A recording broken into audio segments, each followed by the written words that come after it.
The date is March 12th, 2026. The time is approximately 6:30 p.m. If anyone wishes to speak on the agenda item, please complete a public comment card and give it to the planning and zoning staff prior to the board discussion and before the public comment section is announced. In no event will anyone be allowed to submit a comment card to speak on agenda item after the title of the item is read or considered. The total time allotted for each member of the public to comment on each item is 3 minutes. Please be reminded that the Planning and Zoning Board is committed to civility and decorum by members of the public who attend this meeting. Let's start off with a moment of silence. And the board will lead with the Pledge of Allegiance. I pledge allegiance to the flag of the United States of America and to the republic for which it stands, one nation, under God, indivisible, with liberty and justice for all. May I have a roll call, please? Board Member Joseph. Present. Board Member Stringer. Present. Board Member Williams. Present. Board Member Burgess. Present. Board Member Davis. Present. Board Member Gallen. Here. Board Member Brown. Present. Vice Chair Fernandez. Present. Chair Wiley. Present. You have unanimous vote, Chair. You have a quorum, I'm sorry. Thank you. Do we have acknowledgement of any board member absentee notifications? No, sir, Mr. Chair. Everybody's here tonight. Full house, good. Any acknowledgement of any board member vacant positions? Yes, sir, Mr. Chair. We have a vacant position for the alternate District 2. On to section 3, are there any additions or deletions to the agenda? None from staff, Mr. Chair. All right. Number 4, do we have any disclosure by any board members? And can we get the adoption of the agenda? So moved. Second. It has been properly moved in second, Chair. Are we ready for the vote? Yes.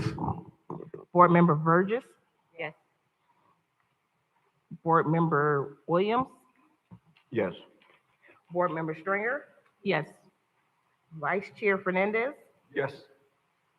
Chair Wiley. Yes. Unanimous vote, Chair. All right, can we get approval of minutes? We have no minutes ready, President. That is correct, Vice Chair. On to number 6, unfinished business. None, Mr. Chair. And before we get on to new business, I would like to acknowledge that we have some very important people in the crowd tonight, our Leadership Academy, and I would like to have Mrs. Lucy Joseph, who is part of that, to go ahead and announce some of her members and have them come up and announce themselves. Thank you, Chair. Good evening, board members. It is an honor and privilege to share today that I'm participating in the Citizens Leadership Academy this year, and my class is here to join us tonight for our planning and zoning meeting. This will be our 5th session. So we've had an opportunity to hear from our police department, utilities department, finance, the CRA, and HR. So it's been a great learning experience, and we're happy to be here. So I'll allow the rest of my class to introduce themselves. Don't be shy. Nobody go up at once. Not everyone go up at once.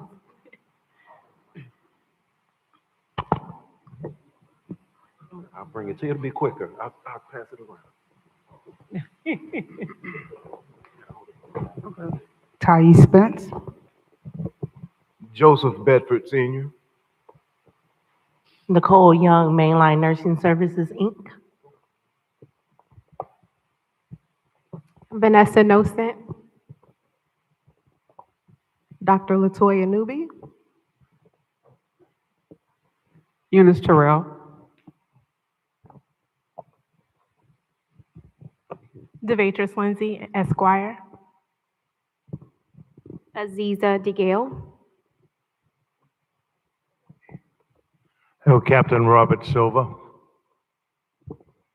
Tia Carter. Gloria Harris with Firebush Nonprofit. Michael Jemfe. And we also like to acknowledge that we have our great city manager here in the building also, Mr. Jonathan Evans.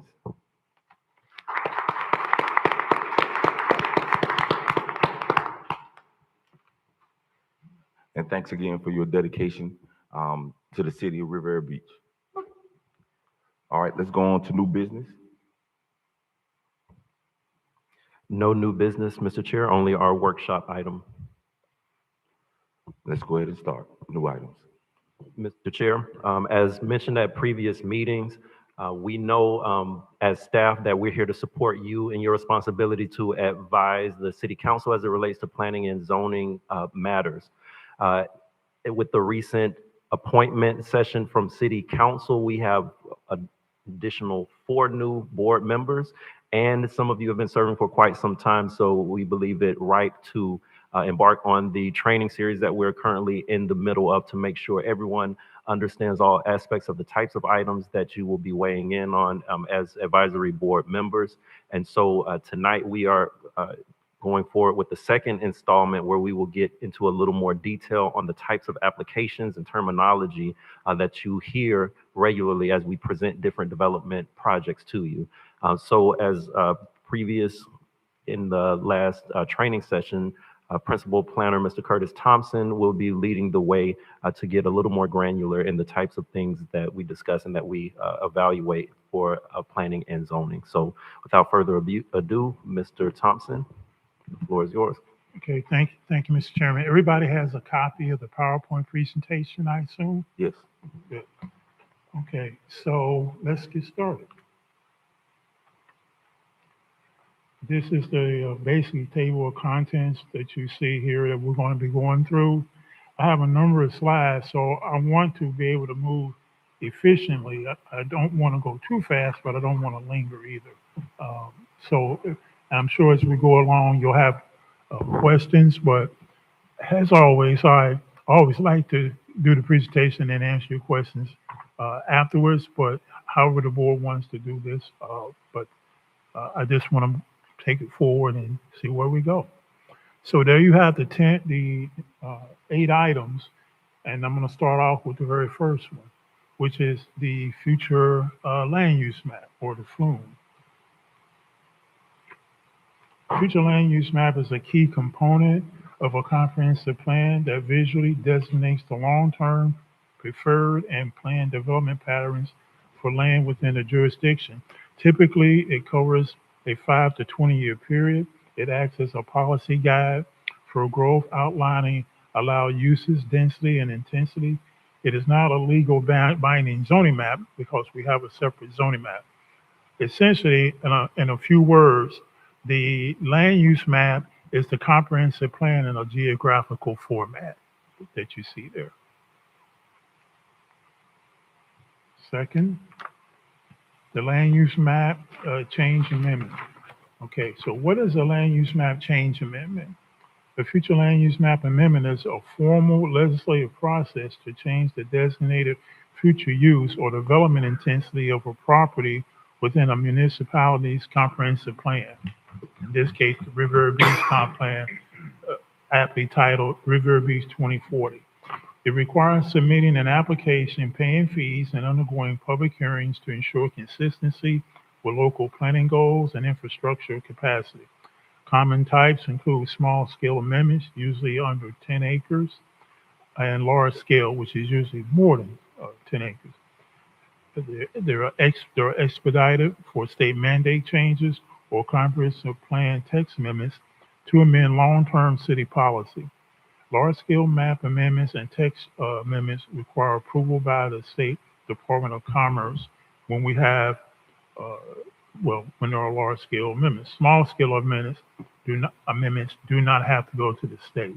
As all of you have seen, we have done text amendments and we have done a couple of rezoning map amendments over the past year or so. So we have been very busy, and since I've had the privilege to work for the city and to be hired by Mr. Evans and Mr. Sermons, we've been very busy, and we're going to continue to be very busy in the near future. 3, zoning map amendments. A zoning map amendment or rezoning is an official change to the designated zoning district of a specific property or area on a municipality's official zoning map. It alters the allowed land uses, for example, residential to commercial, and density requirements for that land. It requires a public hearing reviewed by planning staff and planning board, which is all of you, and approval by a governing body such as the city council or board of county commissioners. In this case, it would be the city council. And what you have there in the graphic is a showing, although in a miniature form, is a showing of the zoning, basically the zoning map for the city of Riviera Beach. Site plan review. This is something that that you all have done quite a bit of. A site plan review is a municipal planning process that examines detailed drawing plans for new construction or major renovations to ensure they comply with local zoning codes, land development regulations, and environmental standards. It typically involves city staff reviewing site layout, parking, drainage, and landscaping before the issuance of permits. The purpose to verify that proposed developments match city regulations, mitigate potential negative impacts on neighbors, and ensure functional design. When it's required, usually required for commercial, industrial, institutional, or multi-family residential projects. Oftentimes, they're like 4 dwelling units or greater. It is commonly a required step before obtaining a building permit. I like to take out that word commonly. It is required prior to a step before a building permit. Even administrative site plan reviews, which is reviewed internally by the Development Services Department, requires a site plan. Plan review. What is being reviewed? I'm sure all of you noticed that we look at setbacks, height, and footprint, infrastructure and access. We look at driveways, parking, traffic impact, and utilities. And in environmental and site features, we look at drainage, grading, landscaping, and tree preservation. And as some of you have known, I know Ms. Stringer has asked me from time to time about environmental impacts. That's going to be coming up soon. Well, actually, we're here. We're going to be looking at environmental impacts as well as all other issues. I have some experience with environmental impacts, Ms. Stringer, because I was a part of an environmental assessment process when I lived in Washington State. The environmental impact assessment is the process that is the review. The environmental impact statement, EIS, is the actual document that derives from an environmental impact analysis. And then there are different things that you go through. Okay, I'm going to keep going here. Pull your mic. Your mic close. Your mic, pull it closer. A little closer. Thank you, sir. Can everybody hear me better? Okay, I'm Yes. sorry. I apologize. The process usually involves a pre-application meeting, formal submission of plans, review of city departments such as planning, city engineer, fire, the police department, such as the 2 officers sitting in the back, particularly I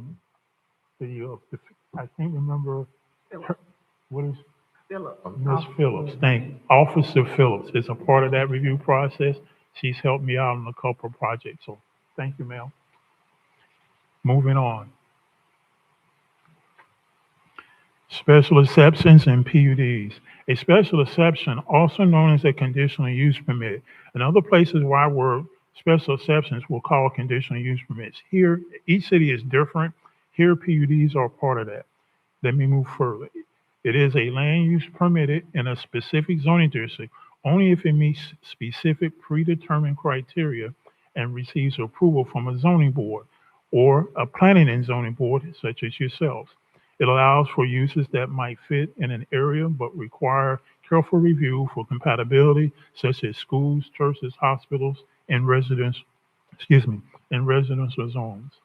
Key aspects of a special exception: the approval process requires a public hearing and approval often by a board of zoning appeals or a planning and zoning board, and then ultimately the city council to ensure the use will not adversely impact the public interest. Conditions: The approving body can attach conditions for the approval to mitigate impacts on traffic, noise, or property value. As all of you know, site plan approval, through resolutions, we've always tacked on conditions of approval. And has a great example is the one that Mr. Fernandez has always included, where we try to encourage the developer to use local citizens in projects. So that's an example of a condition of approval. The other, of course, involves landscaping. Site specific, the applicant must submit a detailed site plan for review. Now, here's an example of specific conditions of review for special exceptions. I won't go through all of them, but these 6 are typically you'll find in just about every site plan resolution for conditions of approval. These conditions, every application, resolution, staff report goes through Mr. Evans and Mr. Scott Evans, and then Mr. Sermons before it comes to you, before all of you, or before it even goes to City Council. This is the part where I want to make sure you all had your own copy of this presentation, so this way you can look at it and take home, look at it, and at some point have questions, we can go over them. Continue on with special exceptions. The legal basis, they are in effect. Mr. Thompson, if I could just jump in on that previous slide you were on. Yes, sir, please. I did want to point out to the board members the conditions that was on the previous slide. We have 6 standard conditions that we apply to every project related to when they must start and complete construction, the certificate of occupancy, bonds for things like landscaping. But for projects that are more complicated or have moving parts, or that they are promising additional things to the city, the list of conditions is one of the most influential places where this board can add additional conditions that you are recommending to council to create certain obligations that the developer may be compelled to agree to or negotiate with the city to bring additional amenities, community benefits, and things like that to the project. Now, there is a box that we have to stay in terms of making sure that anything requested is relevant to the project, and development codes and legal will, of course, jump in if we go too far out of bounds with that kind of thing. But the list of conditions for a project essentially becomes the contract between that developer and the city and any obligations that they have through the development process. So that is an important aspect of any project. When we go through those conditions, making sure we have them right and everything is included. And some of you are very familiar with adding certain conditions that are important to this body for when the project is forwarded to City Council. So I just wanted to point that out because that is one of the areas where this board is very influential. Okay. Any questions yet from the board? Let me keep moving. Do you want to, Chair, you want us to ask questions now or to later? Because I wasn't for sure you. Okay. Well, I don't want to be too tight, but sure, go ahead. Well, let me ask this, and Chair, Yes. if we have a list of questions, is it best to just email them to you? But I'm just thinking maybe some of the questions I may have, the residents or audience that's here may have. It would be, I think, the best way to email it to me often, and then I can try to respond to you. I will respond to you via email. Oftentimes, this allows me time to consult with Mr. Scott Evans, the assistant director, or Mr. Sermons himself, the director. I want to make sure that when we get a question from the board, that staff, the management level of the staff is involved, so I can make sure you get the best possible response that we can get. Fair enough. Mr. Thompson, just a quick question. We may all have that same question. Can you answer her question and send it to all of us? Mr. Sermons, is that? That's not a problem. Yes, ma'am. Okay. Thank you. Thank you. Okay. Moving on to I was in the legal basis. It's a legislative finding that a certain use is in harmony with the general zoning plan, provided it meets the stipulated conditions. Now, plan unit developments, PUDs in Florida is a specialized master plan zoning designation, combining residential, commercial, and recreational spaces in one community.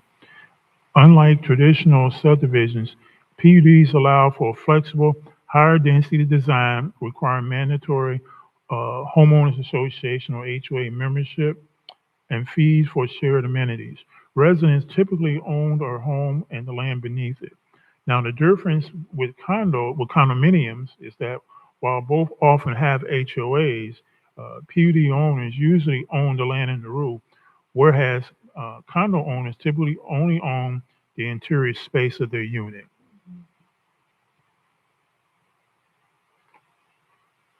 Key characteristics of Florida PUDs, as you can see there, is ownership, amenities, HOA governed, zoning flexibility, and of course the difference between condos and individual home ownership. Okay.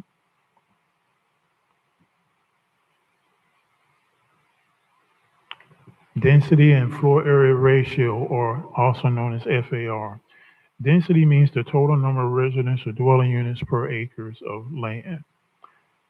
Density zoning is a land use planning tool that dictates the maximum number of dwelling units or allowed floor area ratio per acre to regulate the intensity of the development. It guides urban growth, manages infrastructure strain, and is used to incentivize such as affordable housing and workforce housing programs. Okay. And key aspects of density zoning is as follows. So there is measurement, it's usually defined as dwelling units per acre. You have the purpose, which is outlined there. You have components. You have density incentives, and then you have impact on the value of property.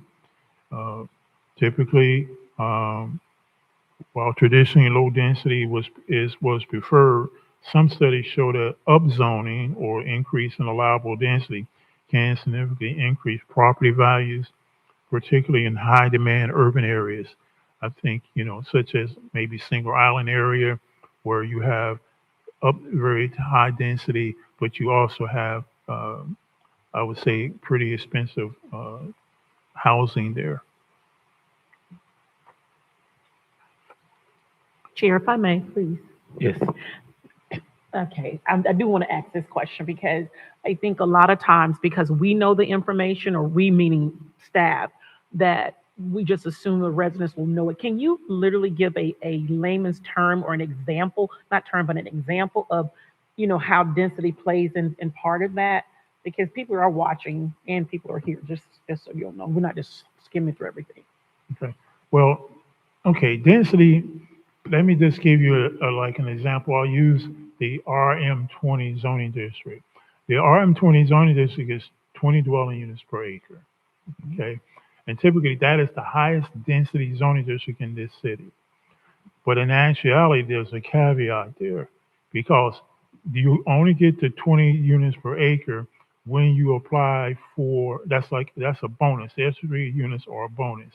If you're going to apply for what is called an inlet harbor center PUD or a PUD, and if you're going to go through the MIHOP or the minority employment and housing opportunity plan, and there are bonuses within that process that allows you to get up to those 20 units an acre. If you do not desire to go through that bonus situation, then the bottom fact of the matter is that you're only getting qualified for 17 dwelling units per acre. Ms. Sermons, you want to give an additional comment? That is accurate. And so, for example, if you own a 2-acre property, Yes. and the density is 17 units per acre, you can have a maximum of 34 units on that property.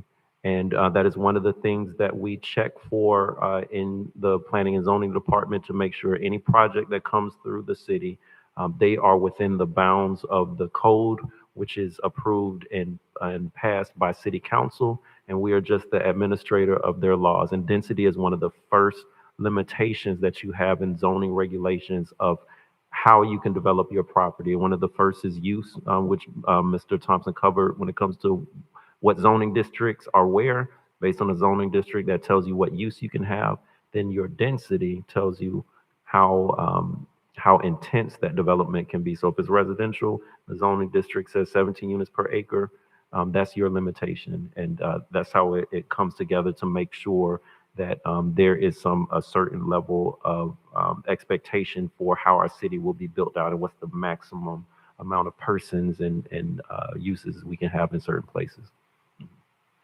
Thank you. Because I just think, Chair, if I can follow up, I just think that's important because a lot of times residents have, complaints or feedback, and it's just because they don't understand that it's not our laws, it's not ours, it's ours to govern and go by.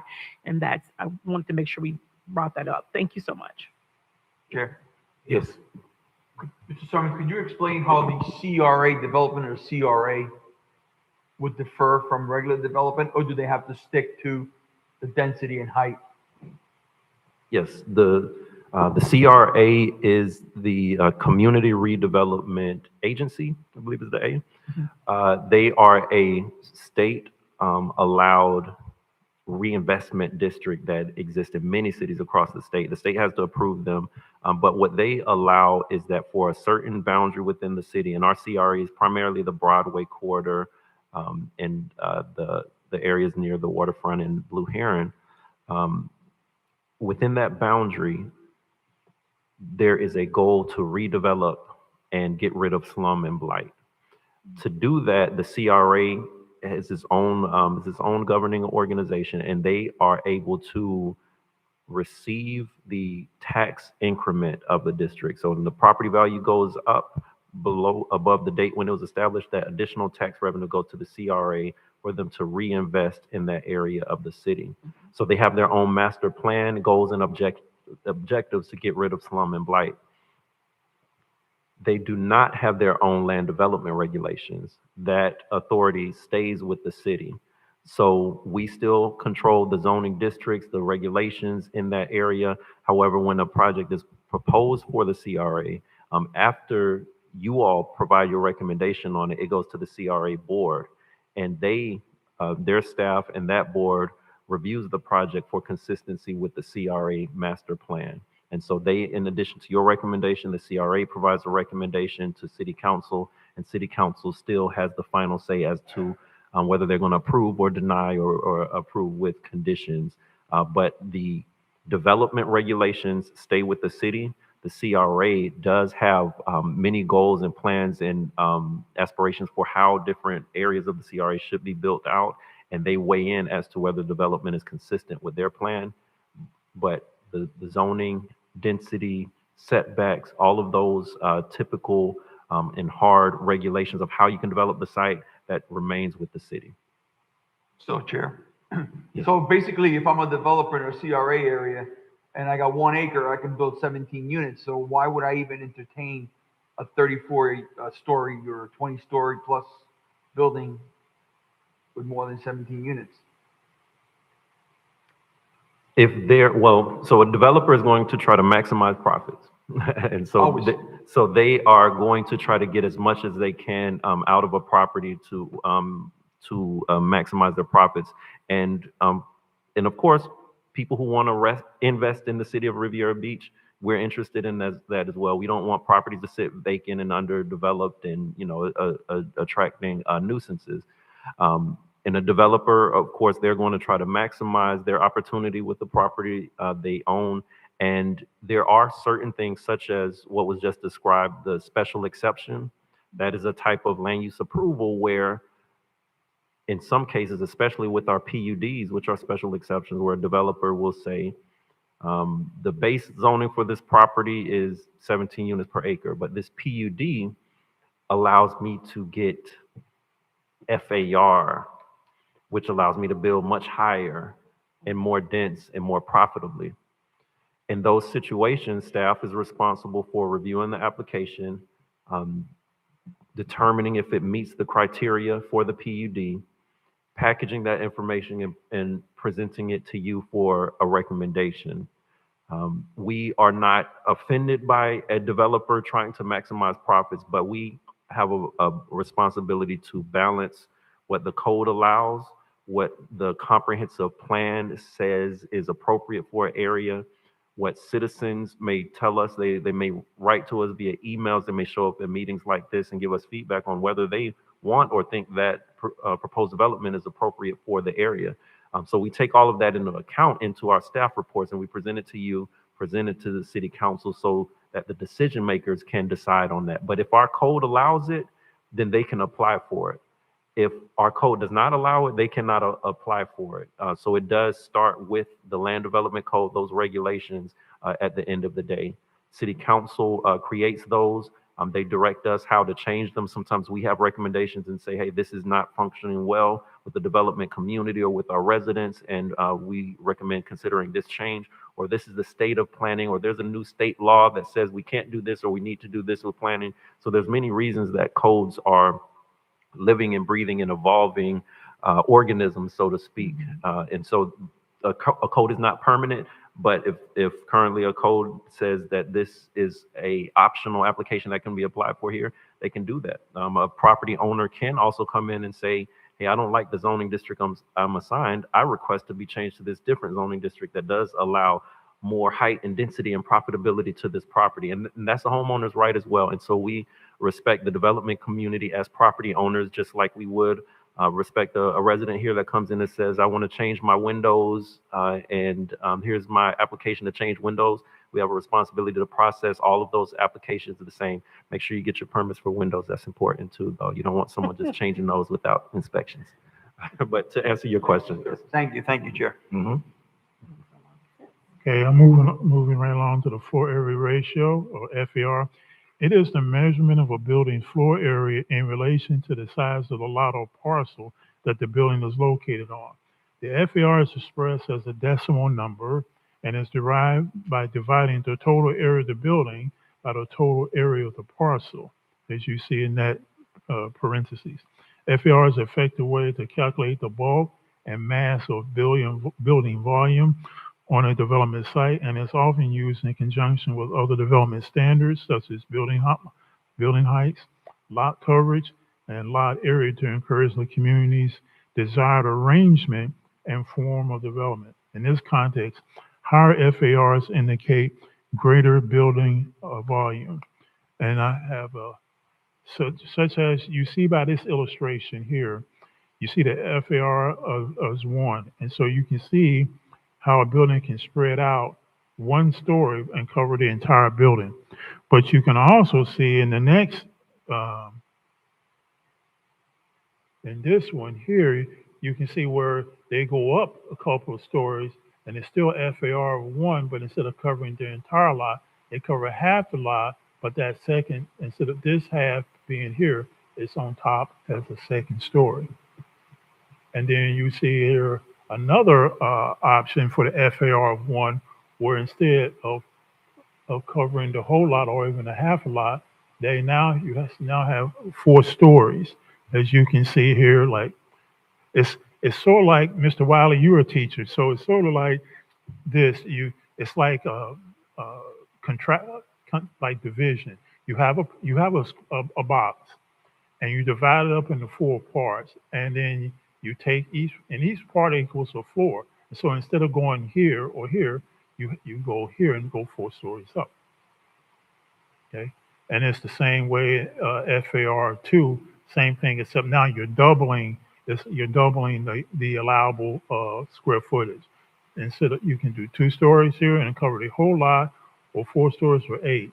The difference is this though, and I'm getting right to it, Mr. Fernandez. There are setbacks, there's lot coverage requirements, there's landscaping requirements.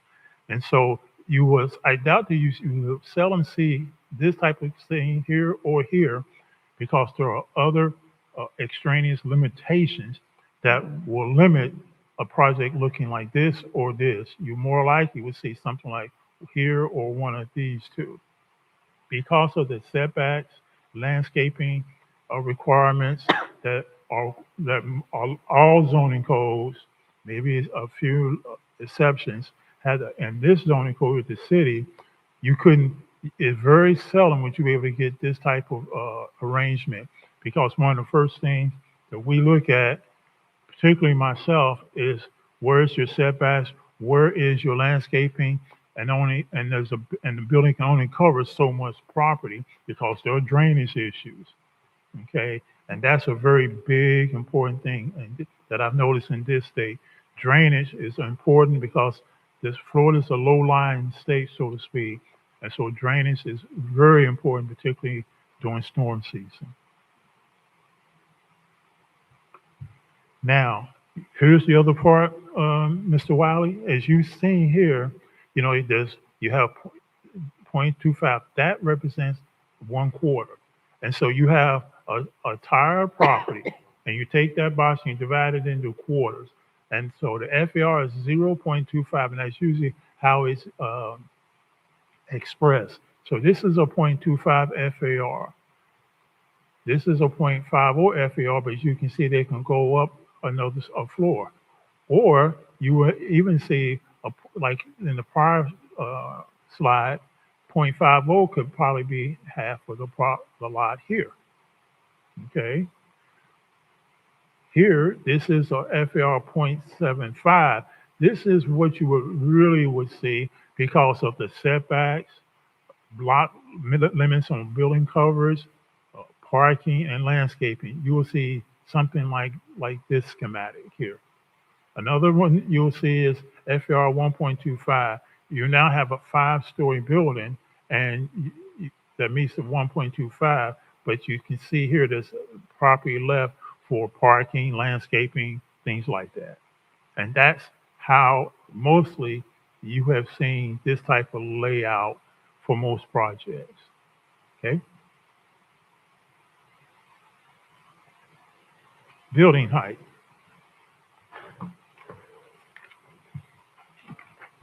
Height of buildings means the vertical distance from the, so let me just stop and just get right to it because I don't want to insult anybody's intelligence. We all know what building height is, okay?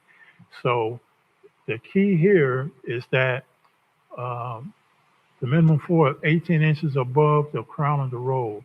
That's usually a building requirement because you seldom will have a building being flush with the ground. It's always going to be elevated some degree of inches simply because for flooding purposes, if for no other reason.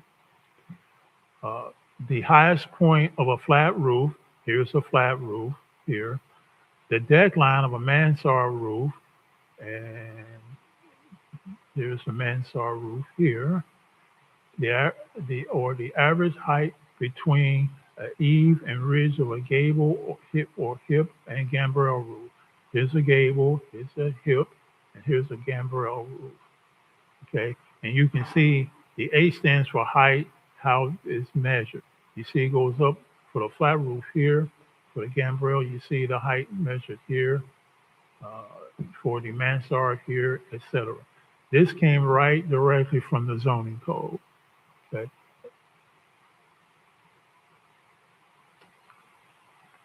Civic open space. Civic open spaces are maintained outdoor spaces which are accessible by the general public, improve the pedestrian environment, are aesthetically pleasing, and serve as an amenity for the city as a whole, as well as for occupants of the building which the open space serves. We all have dealt with civic open space on projects like Oculina, 1117 South Broadway, even recently with the gallery at the Marina Village, or Element 7, and then there was Element 8. So we've all dealt with that type of situation where you had civic open space, as you all seen. There's the amount on site. The requirement is that the floor is equal to 20% or more of the buildings. and shall provide at least 5% of the size of the site as a civic open space. So always you see 5% of the site for civic open space. And you've seen me, well, you've seen staff, not just myself, but Mr. Sermons and with Scott Evans, particularly. Scott has a degree of expertise on the civic open space because he's dealt with it a lot and when he worked with the CRA. Location, civic open space may be provided either on site or off site, provided the civic open space is located within 660 feet of the building site, within the same zoning district and within the CRA boundary. Here are the types of civic open spaces. You have the green, which is about 2,000 square feet. You have a plaza, which is at least 2,000 square feet and adjoins a street on or at least two sides. You have a playground, which shall be at least 2,500 square feet in size. The next slide, you have a square of at least 10,000 square feet that adjoins one or more streets or on at least three sides and an attached green. And here is an example of the civic open space. This is the green area here that you see. This one here is the plaza illustration. And here you have the playground, where the playground is here. You have a square here where there's a mixture of landscaping and hardscape. But it's the whole intent here in every situation is to encourage the intersection between the public and the open space. And then you have the attached green here, which you have seen, and we're recently working with an applicant on an attached green here to apply that. And then you have over here is a waterfront green, and by its title, it's simply that there is a open space area adjacent to a water body. And here we go with the MIHOP, the Minority and Housing Opportunity Plan. We've dealt with that with Ocolina and some other projects, but Ocolina stands out. That is chapter 26 in the city's code of ordinances. It is, although it's a planning tool, it is not within the zoning code. It's a separate chapter, but it is a part of the planning process here. Okay, it establishes regulations in an effort to decrease unemployment by encouraging the hiring of minorities in the construction industry, including minority business, skilled and non-skilled labor, and professionals. I don't mean to pick on anyone here, but Mr. Fernandez has mentioned that as a big time concern of his. If I remember his phrase, and quote me if I get it wrong, Mr. Fernandez, but he's looking out for his people, our people, and the people is the city of Riviera Beach. And so we try to do the same thing. We try to look out for you. And this plan here, the MIHOP, is an attempt to do just that with what Mr. Fernandez has said when we created that condition, that in instances when a project does not qualify or apply for MIHOP, that we have that particular condition of encouraging businesses to look at citizens here in the city for employment.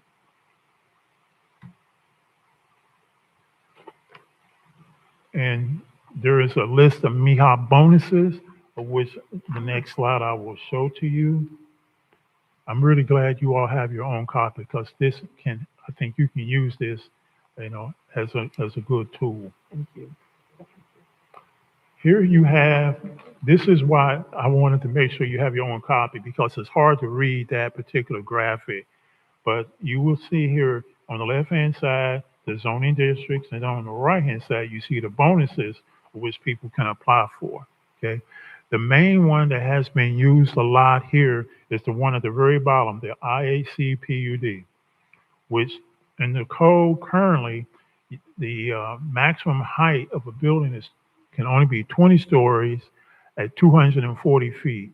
With the use of the IAC PUD, they can get an additional 5 stories or 60 feet, okay? And the additional floors are not included in the FAR calculations.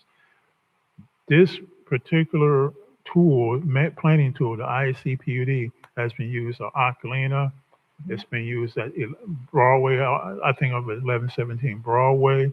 Yeah, Ms. Burgess has been here a long time on the board and has been familiar with all kinds of different project scenarios. So I'm sure you've seen it all. And so this is what the MEHOP bonus stands for. Let me show you another one. This is the list. Again, you have on the left-hand side, you have the zoning district, you have the base requirements, and then you have the bonus column, and then you have the maximum permitted with the bonus, okay? Now, I'm gonna skip over to the next. I've used IACPUD because that's one that I've used most since I've been here at the city. You see the IACPUD here at the very bottom again. As you can see, the maximum height under the zoning district or on the RM20 is 20 floors, no higher than 240 feet. With the implementation of the MEHOP, they can get that extra 60 feet or 300 feet and no more than 25 floors or 300 feet. That's a very important one. I want to make sure everyone sees that. I look at you, Ms. Davis, because oftentimes we were at that meeting yesterday, I think it was. 84. Yes, ma'am. And there was, the one lady spoke about 28 stories we haven't received anything on that Gateway project. And what they have submitted is not a complete application. But they cannot go any higher than 25 floors and 300 feet in height. So the previous application actually had it on their drawing that it was 28 stories. I'm sorry. The applicant's previous application on the design that we received actually had 28 stories on one of their legends there on the side. And I can tell you, it won't be believe you. if it ever comes to before you, it will not be 28 stories because of right here. The new application says 25. Yeah, they can only go to 25 stories or 300 feet. Okay, that's another reason why I'm glad you all have your own copy. If you pour my vernacular, it won't happen. It's got to be here. Okay.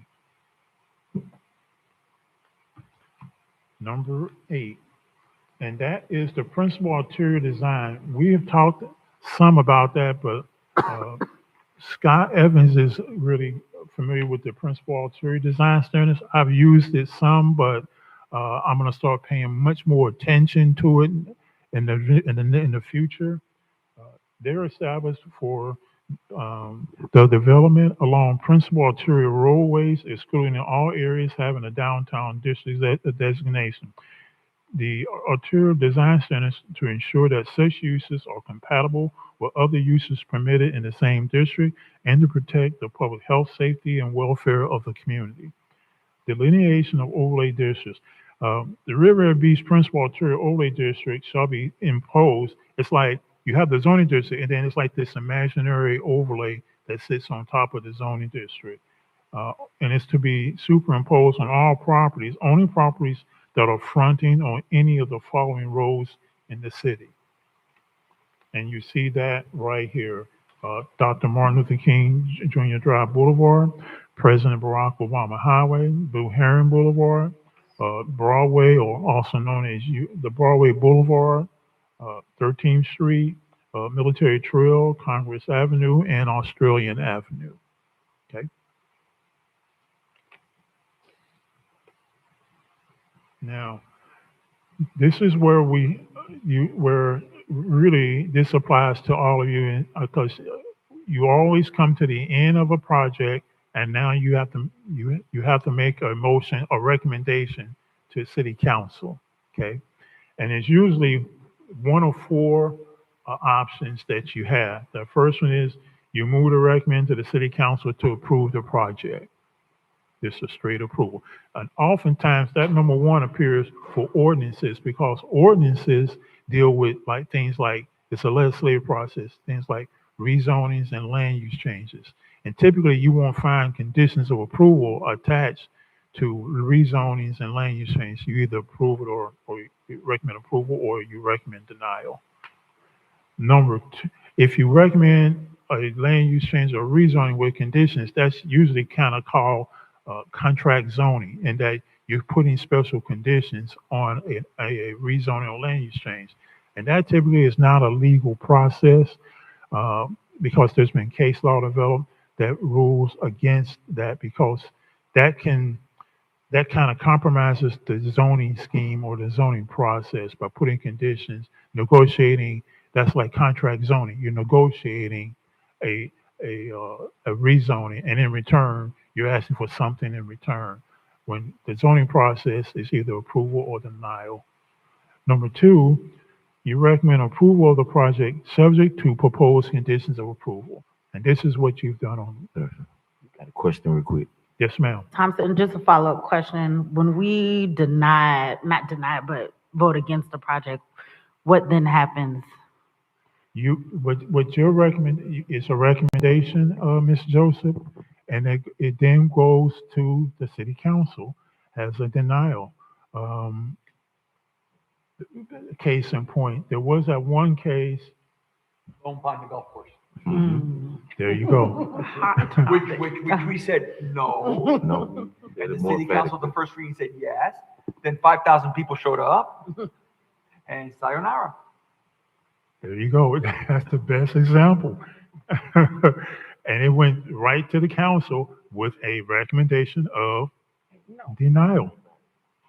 Could I follow up and I have another question related to Mr. Fernandez, and that is, when you as staff present the project, do you automatically, or as part of your procedures, say this is either that the planning and zoning has does not approve this project? Is that part of your, even if staff approves it, do you also enunciate that or articulate that planning and zoning is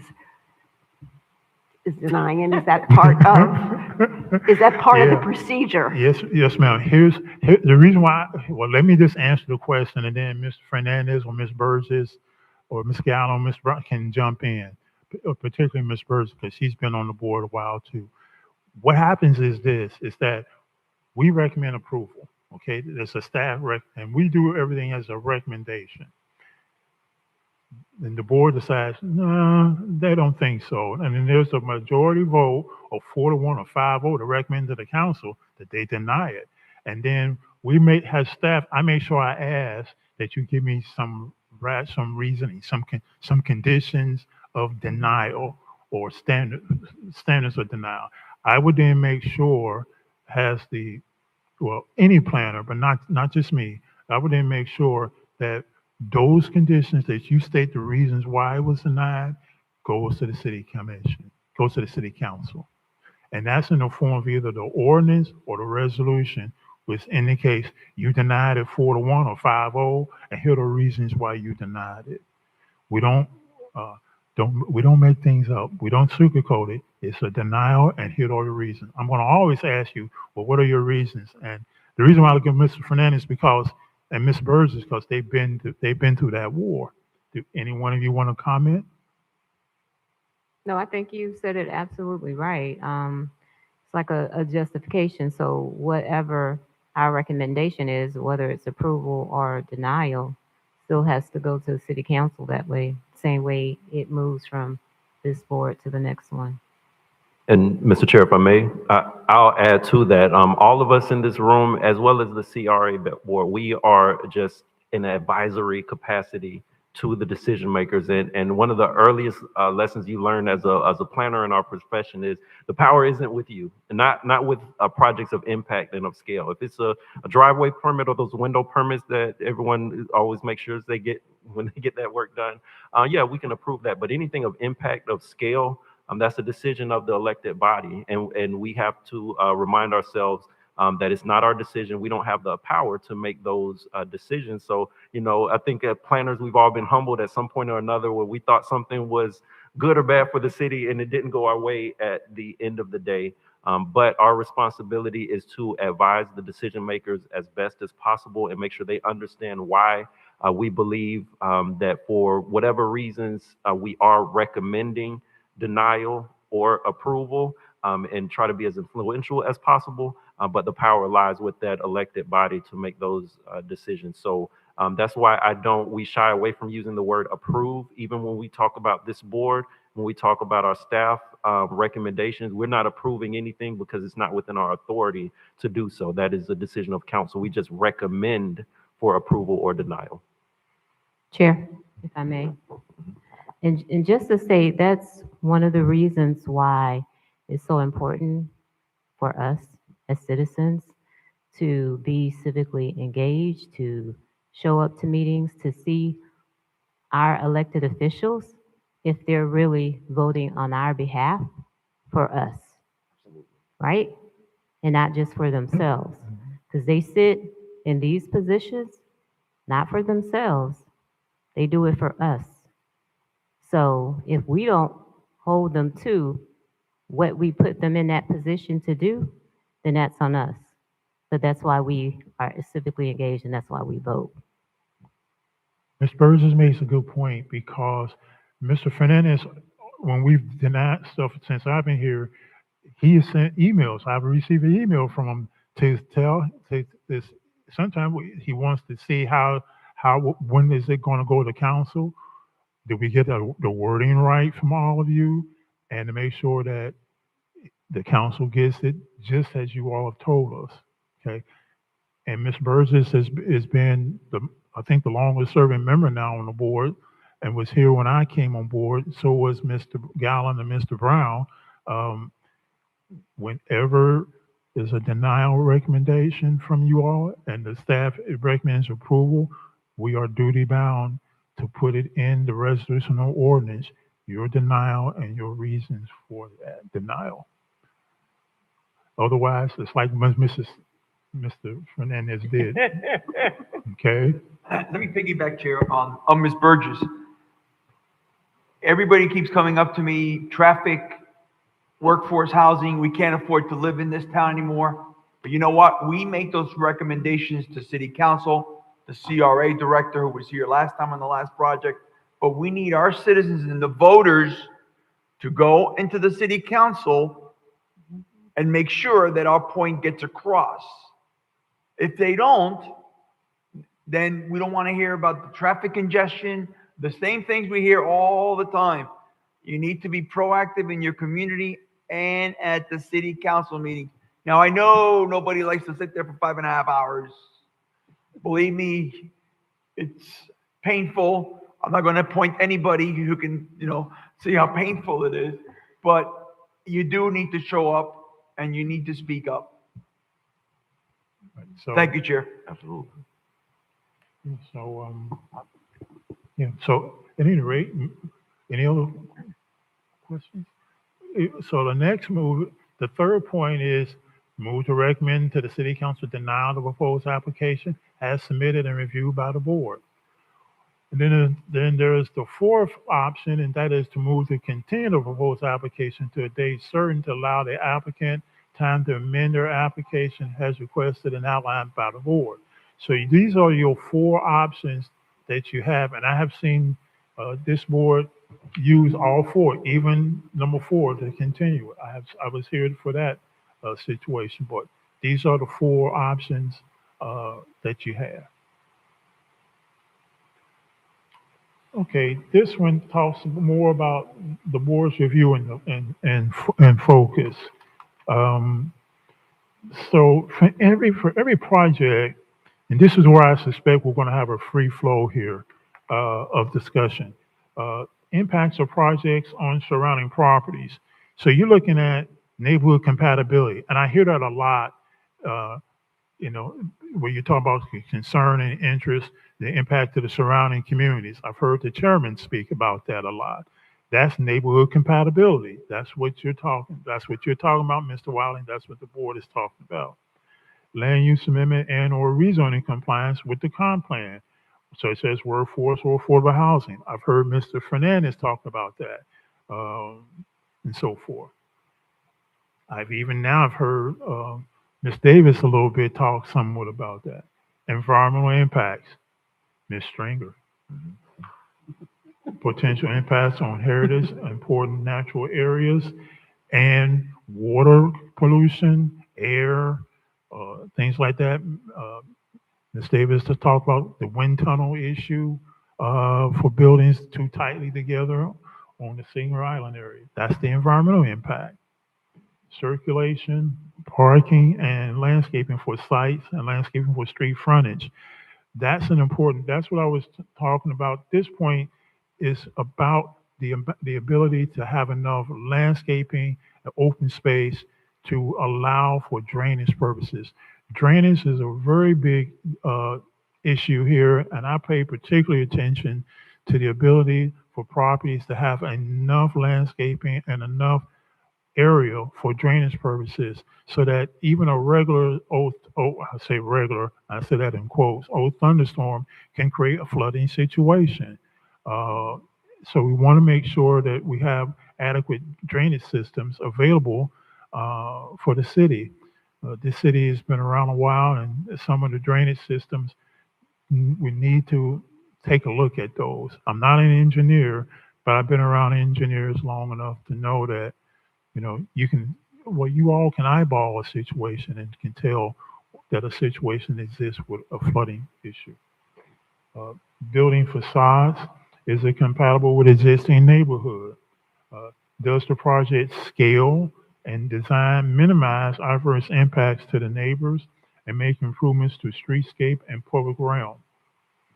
Okay, I want to go back. There's one thing I wanted to, I was looking at Mr. Gallen. I remember when I first started, Mr. Gallen was talking about there's so many warehouses, got too many of them in the city.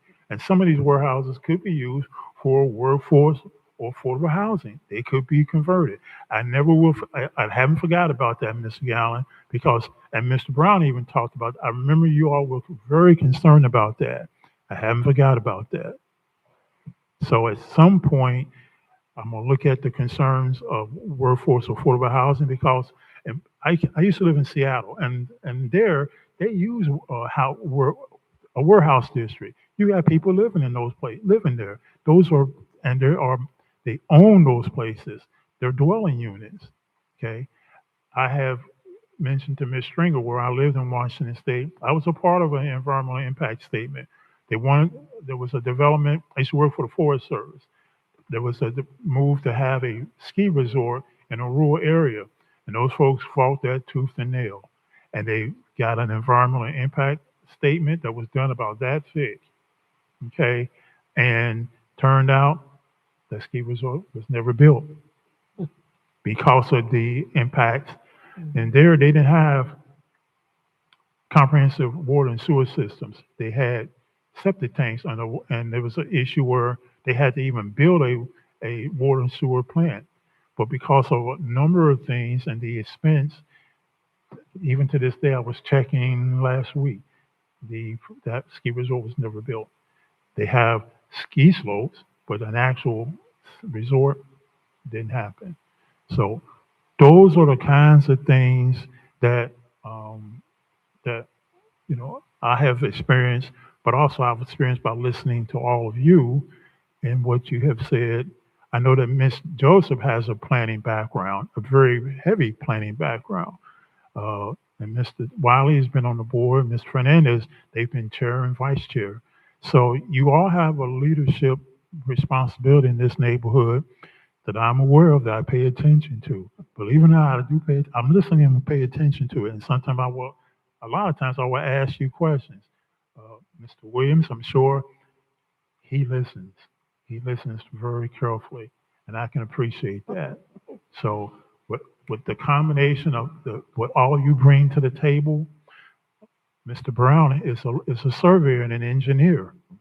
He has tremendous background. So we have a very good cross-section, a very good board. And as the saying goes, I won't BS you because you're watching. So, and with that, Chair? Yes.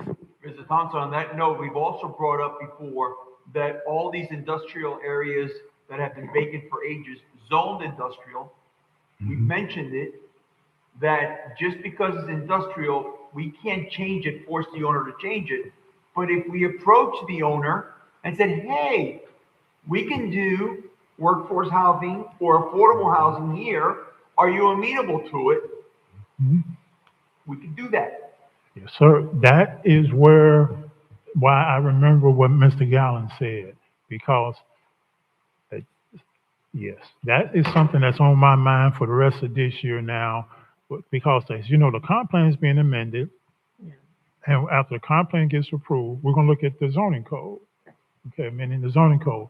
And one of the things that came up in my mind when I looked at the zoning in industrial districts, residential use doesn't appear to be allowed. Well, we're gonna take a look at that, okay? Particularly as it relates to that affordable housing, workforce housing issue. Because like I said, I came from out west where people were at, and I'm sure you've seen it, so this is no secret. You've seen people, have converted warehouses into dwelling units, into living spaces. Live, work, where they live and they work. Artists do that.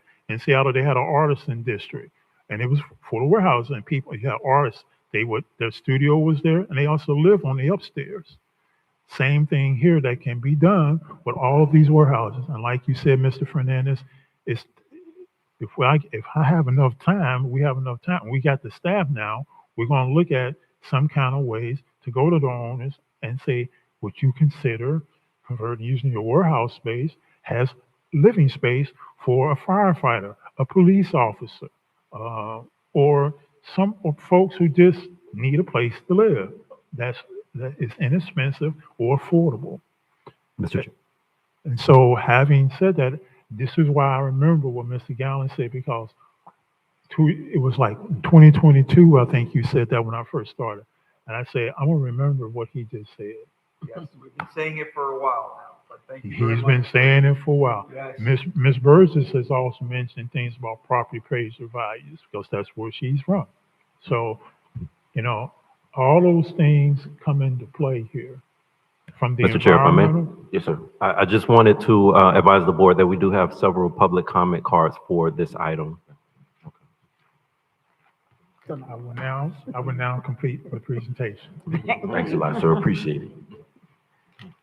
All right, can we have comment cards? Yes, sir, Mr. Chair. We have 5 public comment cards. Are we ready for them now? Yes, we are. Miss Lindsay?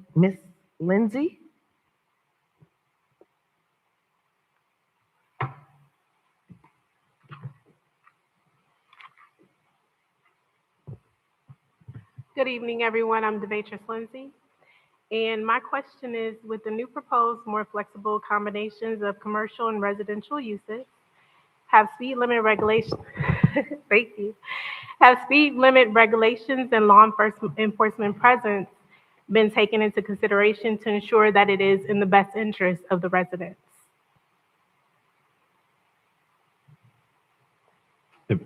Mr. Chair, typically we would respond after all public comments if it's Okay. the board's pleasure. Would you rather answer afterwards or before or while they're speaking? It would probably be most efficient if we get through all the questions and then do the answers all at one time. Got it. Okay, thank That's you. your only question? Thank you. I'm sorry? Is that your only question? Yes, that is Okay. my only question. Got it. Thank you so much. Thank you. Next, Mr. Chair, we have City Manager, Mr. Jonathan Evans. City resident. City Jonathan Resident, Evans. Mr. Jonathan Evans. Hold on. Are we ready?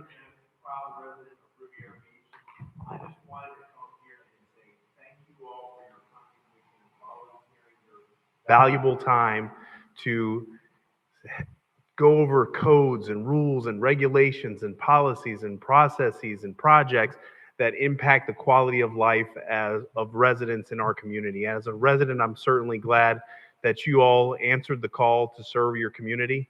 Not many people step up in these moments, and so we certainly appreciate the contributions that you make And to the staff, I think you all are doing a phenomenal job. I know it's a tough job and certainly being in the hot seat, but somebody has to do it. And I know that you all are well prepared and equipped to do so. And I think it's great to see our citizen leadership class participating in government. That's one of the things that is a cornerstone of our republic, is that we have a government that is for the people, by the people, and to participate, it actually is the best part of our government. So it may not be the best form of government that people think, but I think it is the most outstanding form of government because it is predicated on the involvement of citizen involvement and citizen engagement. And as our country celebrates 250 years, I think this is what our founding fathers thought, that we can have an inclusive government, that we can all work together for a better community. So thank you all for your contribution to our city. And lastly, I want to recognize the Suncoast boys basketball team that is playing in the state championship game at 8 o'clock, and we are having a viewing party at the EOC, Fire Station 87. So we will start, the game starts at 8, so we certainly would love your presence there as we hope that they bring home what is, I believe, a second state championship, and the last time it was 36 years ago. And so we are certainly rooting for them and would love for you to come and join us. But thank you for your participation and your contribution to our city. We're a better city because of you all volunteering your time to be part of what we do here. And so as a resident, I'm proud to be able to have folks like you representing our city's interests, and certainly we'll make sure we hold those elected officials accountable. Thank you.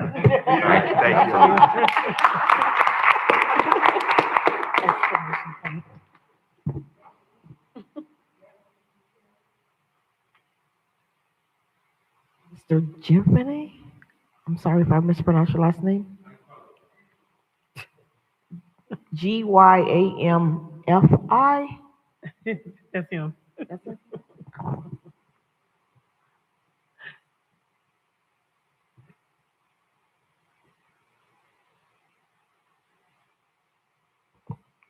Hello, my name is Michael Gymfi. Jeffrey. Well, again, want to thank you all for allowing us to come and learn about the different activities that are associated with the Planning and Zoning Board. I know it's not easy spending your evenings in dealing with what's the land use for the city, but definitely appreciate it. One question I have is when I look at that map of Riviera Beach, I notice that the city is very landlocked.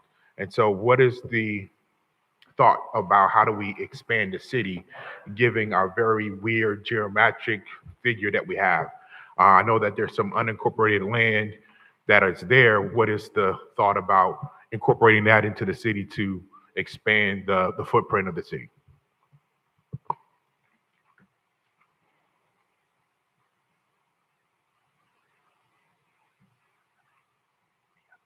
Next, Mr. Chair, we have Ms. Young.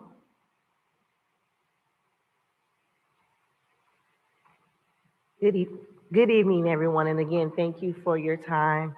As a resident and as a business owner in the city of Riviera Beach, my question is, when was the last time the map was updated?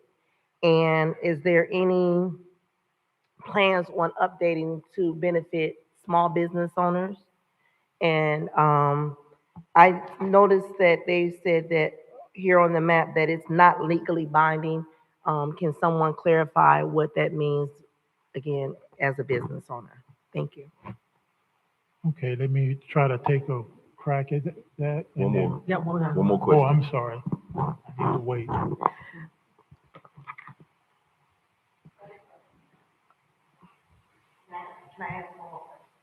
And are there any special exceptions for small business owners when it comes to the special exceptions, like in regards to pricing and things like that? Do small business owners get special consideration?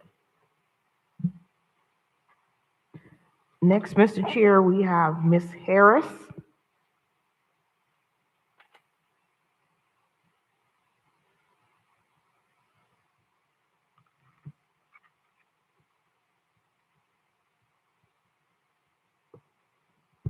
Good evening. My name is Gloria Harris.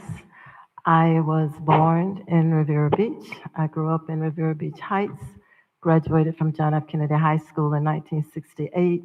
50 years later, I've returned, and I love it. I want to talk to you about Riviera Beach Heights and Inlet City, and I want to ask you as a board to consider preserving that community. There's a lot of talk about workforce housing and where our people can work and not have to drive so far. But we have communities like that. You can stop developers and investors from going in and rebuilding on a lot that has nothing that to look like our history. We can preserve our history by not allowing investors to rebuild FAR 1, FAR 2, two-story houses on one lot that right now is a beautiful single-family home. Those homes have survived hurricanes, they've survived natural disasters, so they're not unkept, but we know that the larger population there are renters. And from my little research, I see that most of those owners have no vested interest in our community. They're overseas, they live somewhere else. If the home is abandoned, if the yard is not kept, the city steps in to do its part. But we can stop the gentrification that we know those investors are waiting on. They are sitting on those homes, not caring whether they're well cared for, in many of them, and they're waiting for a developer to come in and make a good offer so they can build 2- and 3-story buildings or to change our whole neighborhood. We see the history. We know that there are communities that once preserved history that have no resemblance to that history. And that Riviera Beach Heights Inlet City was built and designated for war veterans from World War II. I'm a baby boomer. We grew up in those streets. Today, if we change that and don't try to protect it, we're throwing away our history. We're throwing away an opportunity for people to live here and afford it. So I'm asking when they come and say, oh, we want to build a 25-story building or a 4-story building right in between 2 single-family homes, you have the authority to say no. Just say no. Thank you so much. Next, Mr. Chair, we have Mr. Salva. Salva? Yes, sir. Thank you. Hey, good evening. My name is Captain Robert Silva. I've been coming to this fine city for the last 40 years, and I've been a homeowner for the last 30. I've seen so much going on, so much development, and I'm starting to understand how the city is run. Thank you for getting us involved in this citizenship leadership. I've learned a lot. I can only touch base on what the city manager has said. The more I understand what the city is running through, I understand what you're going through, and I really respect what you're doing with your time and your involvement, and thank you for that. I've been a property owner here, and I've seen it as I drive up and down the street, what you're going through, what you're understanding, and what you foresee for the future. So I really appreciate all of that. And I'm retired now, and I have more time to be involved with the city, and I really appreciate anything I can do to help in this and anything with the city. I'd be more than happy to do because I love this place. And thank you for all your time with that. I appreciate it. Thank you. Thank you. Get his information.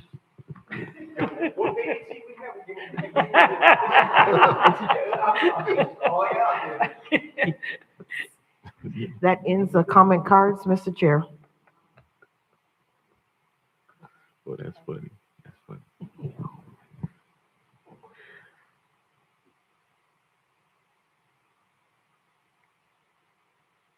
Ms. Newby, do you have a comment card that you're presenting? Okay. Okay. This will be the last one, Mr. Chair. Okay. Ms. Newby. Okay. Good evening, members of the board. I am Dr. Latoya Newby, and my question for you all is, with the current policies and legislation of property taxes being taken off the ballots and so forth, does that impact the work that you all are doing, or how the community at large will be affected if that is something that is passed by legislation? And that concludes my question. Thank you. Chair, Yes. I would like to touch on that question really quick. Yes, as we know, that is being proposed. Hopefully, it does not pass. It's really important for everyone to understand why it should not pass, because you would just be taking it from one bucket. The money still has to come from other buckets.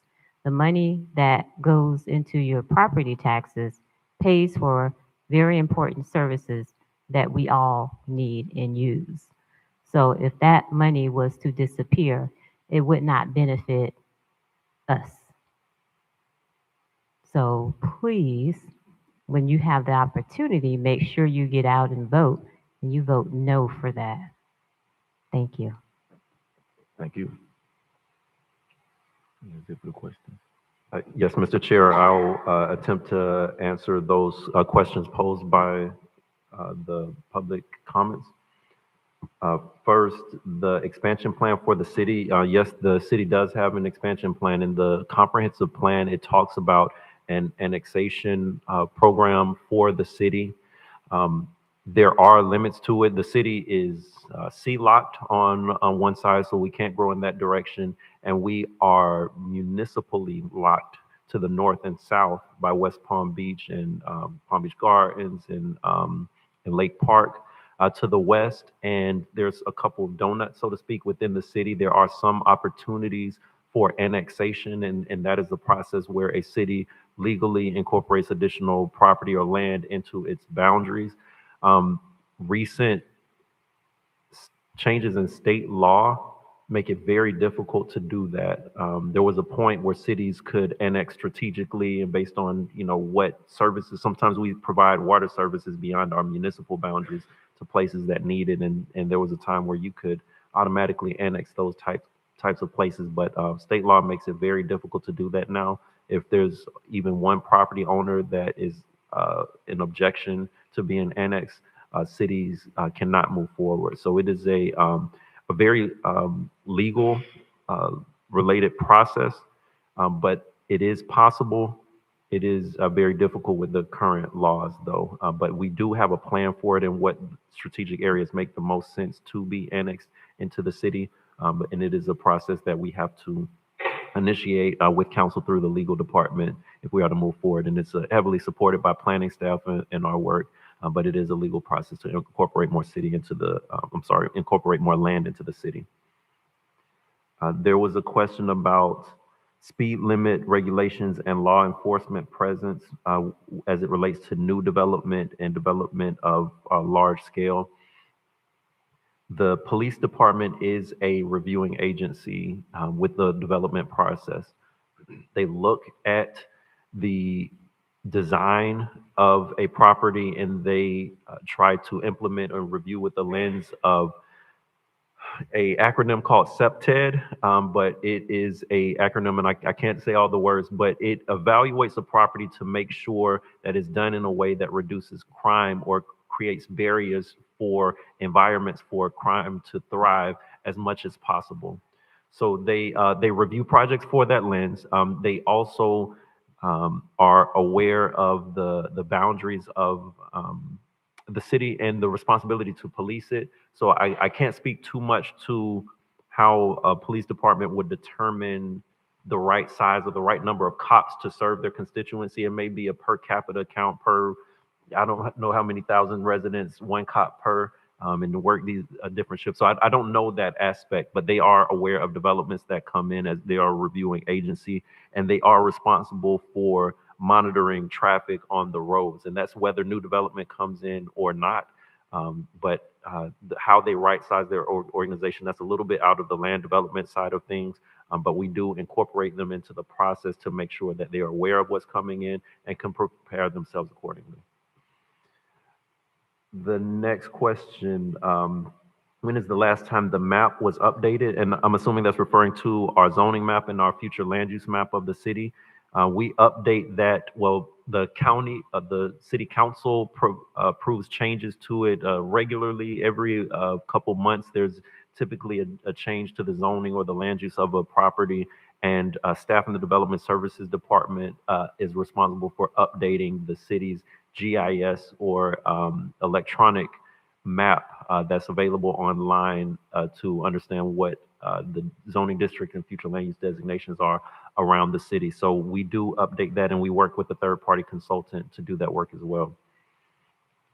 When we say, there was a question about something being not legally binding, I believe that we're referring to the recommendations that the staff and the boards make.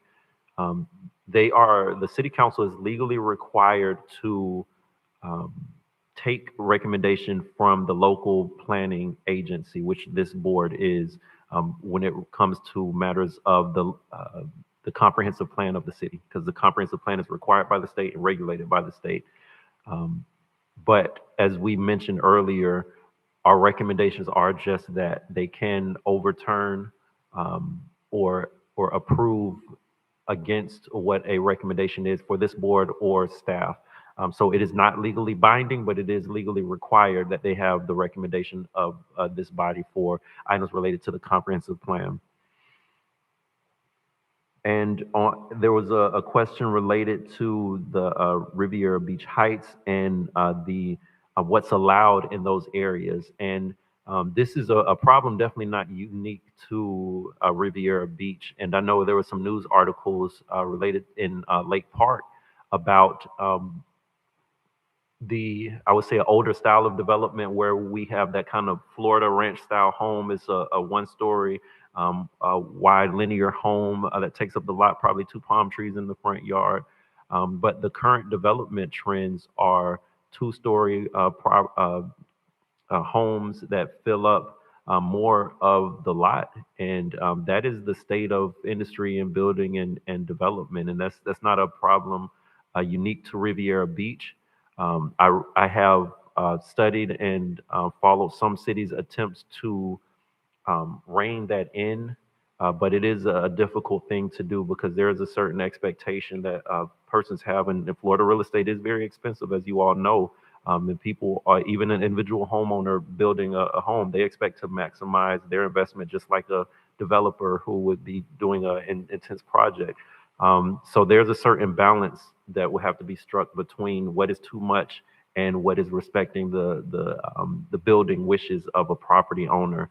And so that's something that we can look into with our code and look into the example that was done in Lake Park is the one I'm most familiar with because they have some intense redevelopment pressure, but people do what are called tear downs. They'll tear down an older house built in the 60s or 70s and they'll build something modern. And typically that is 2 stories or sometimes 3 in the area. And that is the nature of the industry and what is often required by the economics of property in our area. But that is something that we can investigate as staff as well. And I think the last question related to property taxes was already eloquently answered by someone firsthand. And I will just add that city administration is actively monitoring what's going on in Tallahassee right now, because it would be a significant impact to the city depending on what's passed and how and to what extent lawmakers go in terms of adjusting property tax revenues.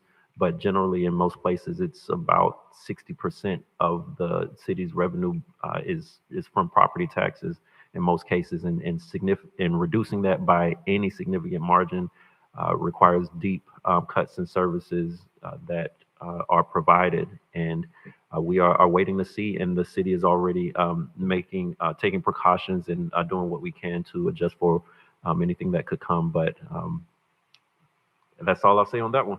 That's it from staff, Mr. Chair. I have one question just to follow what you're saying. I was going to ask also about further education with the topic of property taxes. First of all, it's the city, so definitely we're strongly recommending for not to have property taxes being cut. Because I want the citizens to understand the importance of what this is and how big it's going to be to the impact of the city of Rivera. Yes, and those of us who work for the city, we understand it firsthand. We understand that the the vast majority of the budget of the city comes from property taxes. For most people, and even those who don't work for the city, it sounds good. Oh, reducing my property taxes, Right. great, that's wonderful. But when you shrink the local government's budget, choices have to be made. And often at these meetings, we talk about the different needs of the city, infrastructure, services that the citizens want, expect, or require in some cases are significantly affected if something like that takes place. So again, as an individual property owner, it sounds good and it makes sense. However, when you're looking at the commons and the greater good of the community, that is a really big deal. And some kind of way cities would have to figure that out. And depending on how deep the cuts could be, it could be some really difficult choices that your elected officials will have to make to adjust to significant revenue cuts. And what are we doing as a city to be able to get the proper information out to the people so they understand the ramifications of what this decision could be? I can't speak to that. That may be a question best directed to a city administration or the marketing and communications. But I do know that there has been messages in preparations and definitely concern and planning going on within the city related to how we would adjust. But as far as an information campaign to the community, I would have to defer to city administration on that one.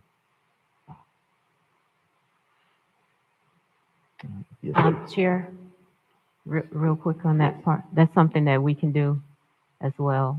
I think there may be some type of clause against certain governmental entities doing that. So I think as residents ourselves, it's up to educate ourselves as well as our neighbors on the potential effects of that. Yes. As it's written now, the Senate still has to add their little tidbit on it. It's only meant for homesteaded property, not commercial, not rental, not industrial. And they do have caveats built in for our public service to make sure they're not impacted on. Have we done a study of how many homes are homesteaded in Riviera Beach? Is it 20%? Because I always hear a lot of people saying the majority of homes are rented. And we have a large industrial and commercial. So how much are we really talking about? What is the percentage of homesteaded properties? They were also looking at doing only the cuts for seniors, 65 and older. So right now, the House is looking to cut between 35 and 50% of that tax bill, not 100%, and excluding the school taxes. But how many homes are homesteaded here in Riviera Beach? Has anybody figured out? Because that's what's going to impact us. Not the rentals, not the commercial, not the industrial. And we get a big chunk of money from our commercial and industrial here in Riviera Beach. So how many are homesteaded? What percentage? Has anybody, has the city come up with a figure? Mr. Chair? Yes. Yes, the finance department has been working with city administration to create estimates based on homesteaded properties, and but we don't know what the final law would be if it passes.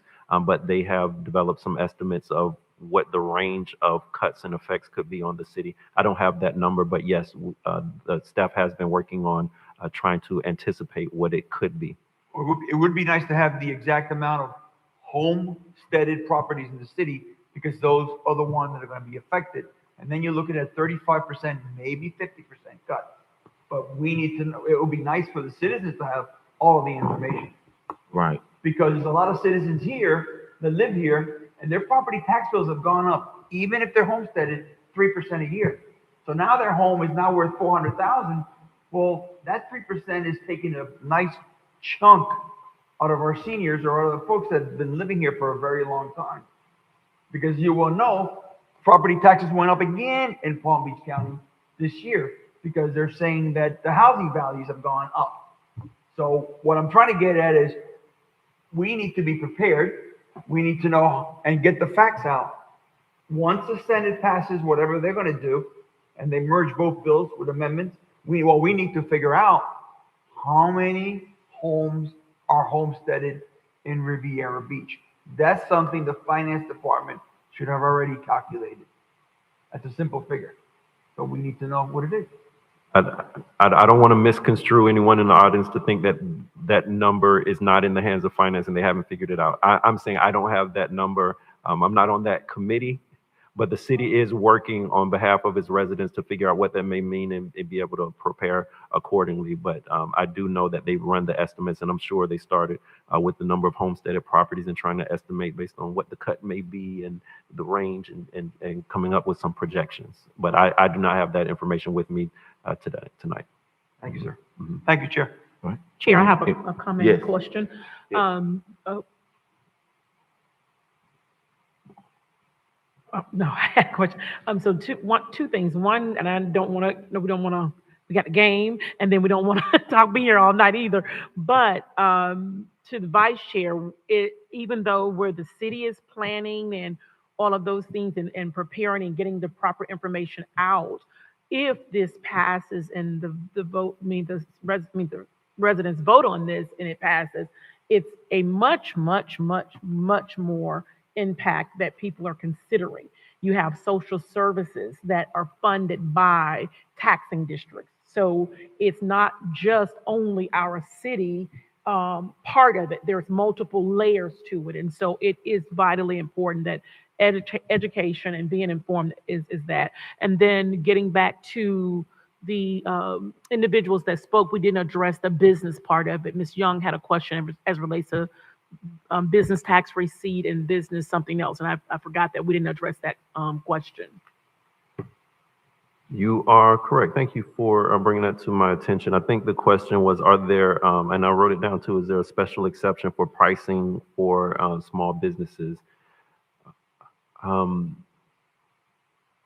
There are a very limited number of situations as it relates to land development where certain types of small businesses experience a lower fee that they pay for their applications or services from the Development Services Department. Beyond that, I'm not sure, and I know the Procurement Department, I don't know if you all have met with them yet. I know they reach out and have programs to support small businesses in their endeavors in the city. And there are certain economic development initiatives by the CRA and through city administration. So the short answer is through the land development process, there are some, but I think the majority of the city's initiatives and work to support small businesses are what outside of the planning and zoning sphere.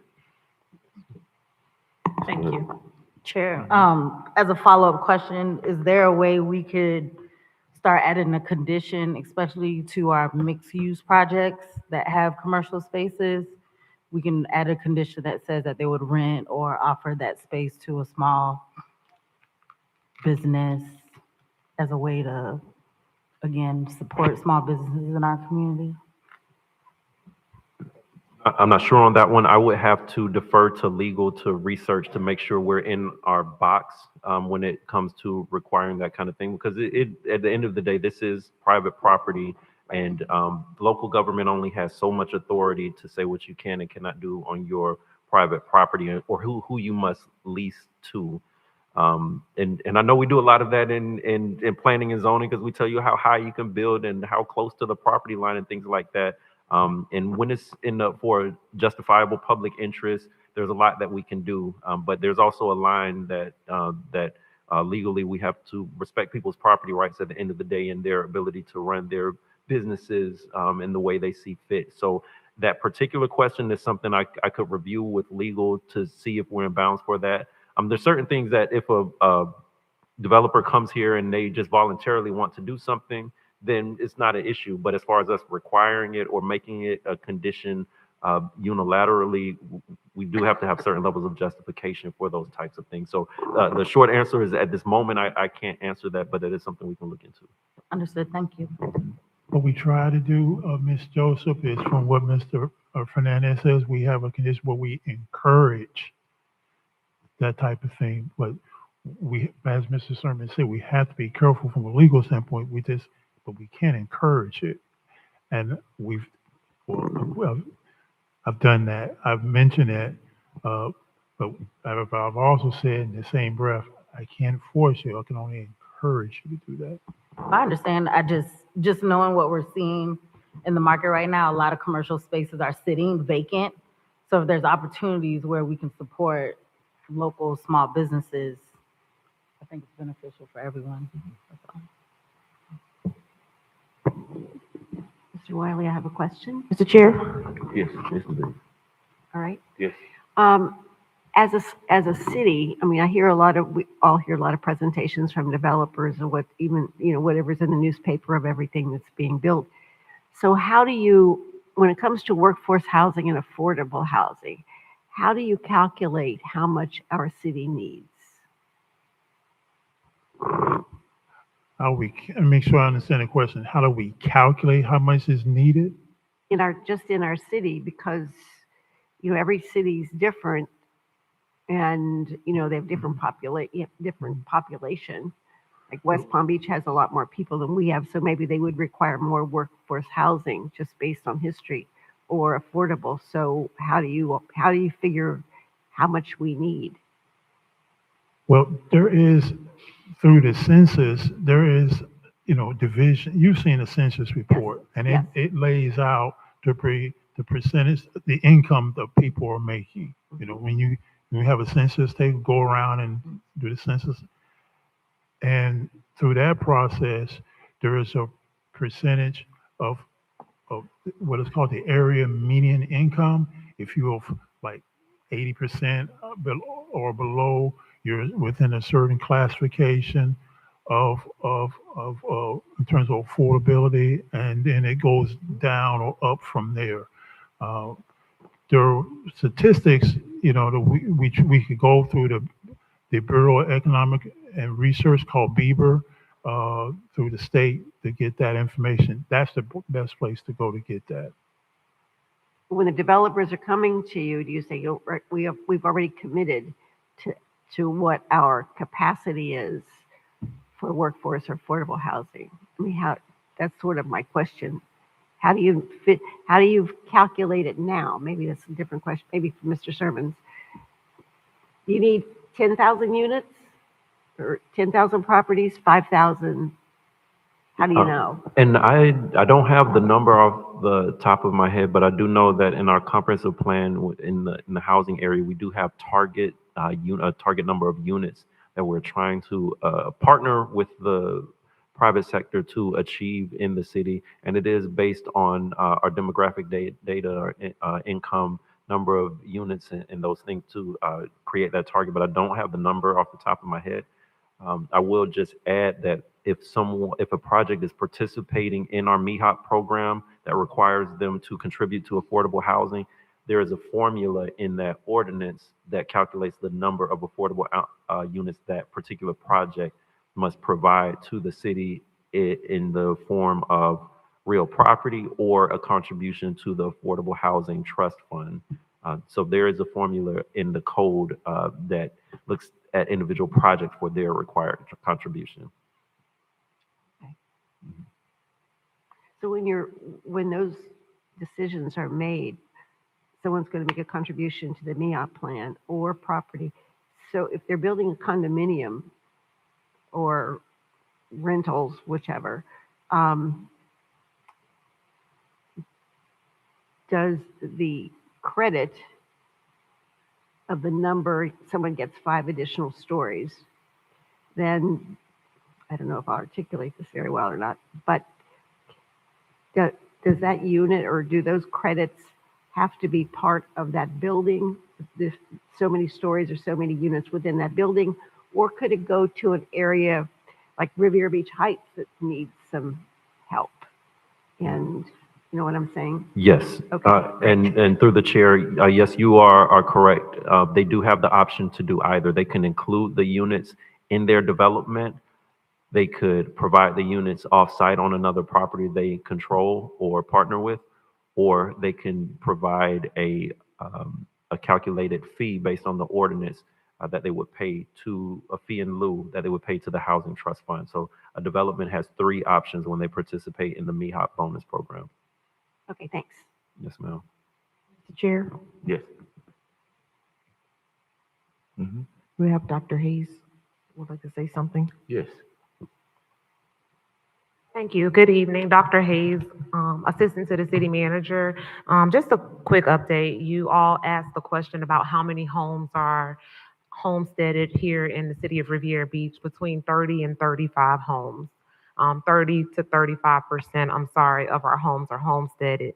As it relates to property tax reform, that discussion that's happening here in Tallahassee, Mr. Evans would be happy to come back to present a presentation to you all so that you can have an update.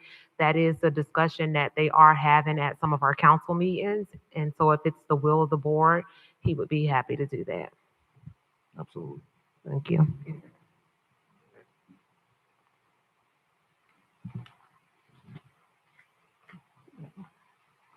That's all from the staff presentation, unless there was any more questions, Mr. Chair. Great presentation. Yes, I do have another question. I'm so sorry. Ms. Hayes, so did I understand that only 30 to 35% of the homes here are homesteaded? Yes, ma'am. So the 36,000 residents we have, I don't know how many homes we have. So it used to be 39,000 plus residents here, absolutely. Okay, thanks. Mhm. A quick question. One.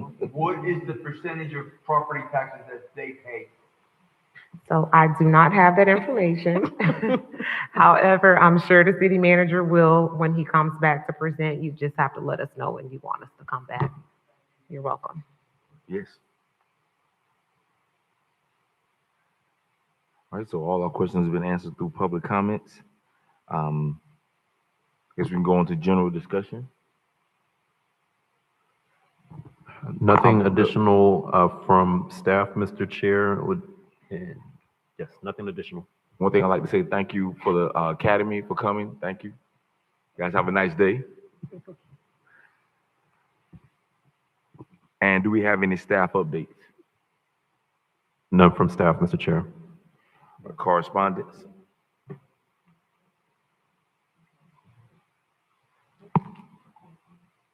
No, sir. Okay, I have something that I want to discuss just from a board standpoint. And again, congratulations to the Riviera Beach PAL Police program here. Officer Nance, I know one of our esteemed officers here in the city of Riviera Beach. He's actually doing a program here at Riviera Beach Prep, starting this Saturday, March 14th through Saturday, May 23rd, from 10 a.m. to 12 p.m., where they'll be having programs to help set up for the kids for the SAT and the ACT prep program to be able to get the kids ready for college, who are ready to attend college. So that's something that the city of Riviera Beach is doing. And like I said, again, with Officer Nance, it's something that he's spearheading. So if you see Mr. Nance and you want to have some kids from high school who actually want to get a step ahead and get an advantage, please get in contact with Mr. Nance. You can get in contact with me also. I don't know if it's okay for me to give his number. I don't know if you wanted to. Is that the right thing to do? All right, because he has it on the flyer, but I just wanted to make sure that, the object is to make sure we get the kids out there. Yeah. All right.